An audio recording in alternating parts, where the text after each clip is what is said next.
Detail negotiation করবে। তো আমরা চিন্তা করলাম এই জন্য তো বসে থাকা যায় না, সাইবার সিকিউরিটি আইনে যে মামলাগুলো হয়েছে সেই মামলাগুলো আমরা উইথড্র করে ফেলার প্রক্রিয়া শুরু করেছি। এটা তো মূল কনসার্ন, তারপর আস্তে ধীরে আরও কনসালটেশন করে সাইবার সিকিউরিটি আইন যেটা আছে সেটার সংশোধন অথবা বাতিল এই ব্যাপারে তথ্য প্রযুক্তি মন্ত্রণালয় সিদ্ধান্ত গ্রহণ করবে। তো আমরা সাইবার আইনের অধীনে যে স্পিচ অফেন্স আছে সেই মামলাগুলো প্রত্যাহারের উদ্যোগ অলরেডি গ্রহণ করেছি। আমরা তালিকা করে দেখেছি বিগত সরকারের আমলে 332টি স্পিচ অফেন্সের মামলা করা হয়। এর মধ্যে 332টি স্পিচ অফেন্স সংক্রান্ত মামলার বিচার চলছে। এর মধ্যে 57টি মামলা হচ্ছে তদন্তাধীন আছে।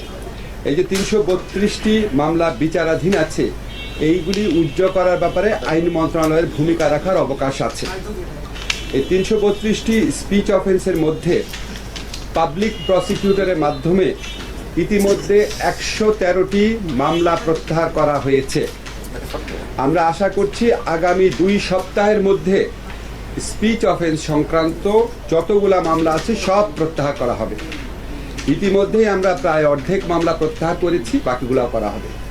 আর এই আইনের ব্যাপারে কি পদক্ষেপ নেওয়া হচ্ছে এই ব্যাপারে আপনারা তথ্য প্রযুক্তি মন্ত্রণালয় থেকে অচিরেই আরও জানতে পারবেন। আরেকটা আমাদের লক্ষ্য ছিল আমাদের দায়িত্ব গ্রহণ করার পরই, আপনারা জানেন বিগত 15 বছর ফ্যাসিস্ট গভর্নমেন্টের আমলে বহু গায়েবী মামলা দায়ের করা হয়েছিল। আমি নিজেও এই ব্যাপারে লেখালেখি করতাম, তো আমাকে প্রায় দেখতাম মানুষ প্রশ্ন করতো যে আমি এখন কি করছি এটা নিয়ে। আপনাদের প্রথমেই বলি, আমরা এই উদ্যোগ গ্রহণ করতে দেরি হয়েছে কারণ গত সরকারের আমলে যে 4-4.5 হাজার পাবলিক প্রসিকিউটর ছিল তারা এই 5 আগস্ট গণ অভ্যুত্থানের বিজয়ের পর তারা সবাই পালিয়ে গেছেন। অল্প 50-60 জন বাদে কেউই ছিলেন না। ফলে পাবলিক প্রসিকিউটর না থাকলে তো আমরা মামলা উদ্যোগ করতে পারি না। পাবলিক প্রসিকিউটরের মাধ্যমেই আইন মন্ত্রণালয়কে কাজ করতে হয় বা সরকারকে কাজ করতে হয়। তো পাবলিক প্রসিকিউটর নিয়োগ হওয়ার সাথে সাথে আমরা গায়েবী মামলাগুলা লিস্ট করার এবং তালিকাবদ্ধ করার, আইডেন্টিফাই করার প্রক্রিয়া শুরু করি। এই প্রক্রিয়ার মাধ্যমে আমরা ইতিমধ্যে 25টি জেলায় 2500-এর বেশি মামলাকে গায়েবী মামলা হিসেবে আইডেন্টিফাই করতে পেরেছি। 2500-এর বাইরেও আরও অনেক থাকতে পারে। আমরা ইতিমধ্যে 25টি মামলায় 2500-এরও বেশি মামলাকে রাজনৈতিক হয়রানিমূলক মামলা হিসাবে বা গায়েবী মামলা হিসাবে চিহ্নিত করতে পেরেছি। আগামী 7 দিনের মধ্যে মামলাগুলো প্রত্যাহার করার উদ্যোগ নেওয়া হবে।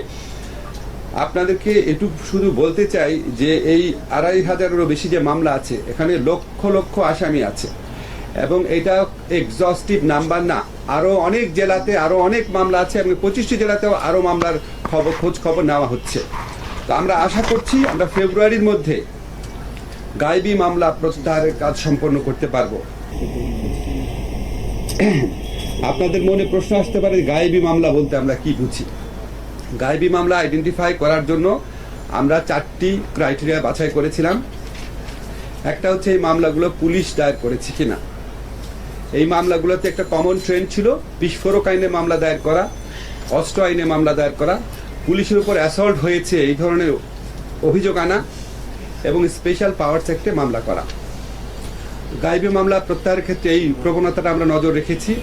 তৃতীয় প্রবণতা হচ্ছে এখানে অনেক আসামি থাকে এবং আরও বেশি অজ্ঞাতনামা আসামি থাকে। চতুর্থ আইডেন্টিফিকেশনের চতুর্থ যে প্রক্রিয়াটা আমরা করেছি সেটা হচ্ছে এই মামলাগুলো সাধারণত করা হতো বিএনপি সহ বিরোধী দলগুলো যখন বড় বড় আন্দোলন করতো তার আগে পরে, অথবা এই যে ভুয়া নির্বাচন হয়েছে গত 3টা ভুয়া নির্বাচনের আগে পরে। তো এই সমস্ত ক্রাইটেরিয়ার ভিত্তিতে আমরা 2500-এরও বেশি মামলা ইতিমধ্যে আইডেন্টিফাই করেছি। এগুলি প্রত্যাহার আশা করছি আর কি। যত গায়েবী মামলা আছে যেগুলো আইডেন্টিফাই করতে পারবো আমরা ফেব্রুয়ারির মধ্যে প্রত্যাহার করার কাজ হয়ে যাবে। 2 সপ্তাহের মধ্যে বলেছিলেন 1 সপ্তাহ না 2 সপ্তাহের মধ্যে হচ্ছে সাইবার সিকিউরিটি। ঠিক আছে, আমরা একটা নতুন আইন প্রণয়ন সংক্রান্ত একটা খুব ভালো সংবাদ আপনাদেরকে দিতে চাই। সুপ্রিম কোর্টে বিচারক নিয়োগ অধ্যাদেশ 2025 আজকে গেজেট নোটিফিকেশন হয়েছে। আপনারা সবাই জানেন বিগত সরকারের আমলে যে অনাচার হতো, চরম মানবাধিকার লঙ্ঘন হতো, মানুষকে যে দমন নিপীড়ন করা হতো, তার একটা বড় প্ল্যাটফর্ম ছিল উচ্চ আদালত। সেখানে মানুষ প্রতিকার পেত না, চরম মানবাধিকার লঙ্ঘনের পর প্রতিকার পেত না। এবং এটার কারণ ছিল উচ্চ আদালতে রাজনৈতিক সরকারগুলো সম্পূর্ণভাবে দলীয় বিবেচনায় অনেক ক্ষেত্রে অযোগ্য লোকদেরকে জাজ হিসাবে নিয়োগ দিত।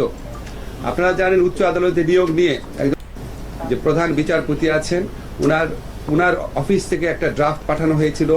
বিচার বিভাগীয় যে সংস্কার কমিশন আছে, কারণ হয়তো আমি বলি ভাই স্পেসিফিক তথ্য নাই তো, এটা আমরা অনেক জি জি আমি আপনাকে বলি আমরা যেটা আইডেন্টিফাই করছি সেটাকে আমরা না না না একবারে বাড়ি করা তো ইয়ে নাই, তাহলে তো আপনার বিচার বিভাগের স্বাধীনতা বলে কিছু থাকে না, বুঝছেন না। আমরা আপনাকে যেটা বলেছি ফেব্রুয়ারির মধ্যে করব আশা করছি। হ্যাঁ, এখন একটা যদি সামনে লক্ষ্য না রাখি, আপনারা বলে আচ্ছা মামলা প্রত্যাহার করব, ফেব্রুয়ারির মধ্যে উত্তর না হলে আপনি আমার পর প্রশ্ন করবেন যে অগ্রগতি কোথায়। আমি তো চাই আপনারা যেন আমাকে জবাব দিতে আনতে পারেন যে ফেব্রুয়ারির মধ্যে বলেছেন কতটুকু হয়েছে, এই জন্য বলেছি। হয়তো 2-1 সপ্তাহ বেশি লাগতে পারে। এবং এখনো অনেক মামলা কিন্তু স্যার হচ্ছে রাজনৈতিক হয়রানিমূলক মামলা, সেটা নিয়ে আমি আপনাদেরকে একটা কথা ক্লিয়ার করি, 5 অগাস্টের আগে এবং পরের হয়রানিমূলক মামলার মধ্যে দুইটা সুস্পষ্ট পার্থক্য আছে। 5 অগাস্টের মামলাগুলা করেছে সরকার, পুলিশ। 5 অগাস্টের পরবর্তী মামলা সরকার করে নাই, বিভিন্ন ব্যক্তি করছে। খেয়াল করে দেখবেন বিভিন্ন ব্যক্তি করছে, তাদের মধ্যে কেউ কেউ জেনুইনলি করছে, কেউ কেউ বাণিজ্য করার উদ্দেশ্যে করছে, কেউ কেউ চাপে পড়ে করছে, কেউ কেউ ইগনোরেন্স থেকে করছে। আমরা একটা মামলাও সরকারের পক্ষ থেকে করা হয়নি। কাজে 5 অগাস্টের আগের আর পরের মামলা একটু ডিফারেন্ট, একটু প্লিজ খেয়াল রাখবেন। আমরা এই ক্ষেত্রে ধরেন আমাদের স্বরাষ্ট্র মন্ত্রণালয় থেকে পুলিশকে বলা হয়েছে এই মামলাগুলা যখন হবে পুলিশ বস্তুনিষ্ঠতা প্রতিষ্ঠিত হওয়ার আগে কাউকে যেন গ্রেফতার না করে। এখন আপনারা তো একটা জিনিস জানেন, এটা তো আর আমাদের প্রত্যাশা মাফিক পুলিশ বাহিনী না, গত 15 বছরের পুলিশ বাহিনী তাদের উত্তরাধিকারিত্ব আমরা পেয়েছি। কিছু ক্ষেত্রে ব্যত্যয় হতে পারে, এটা হচ্ছে আমরা পিপির সাজা হয়েছে এরকম মামলা কিন্তু খুব কম, পরে না খুব বেশি সাজা হয়নি।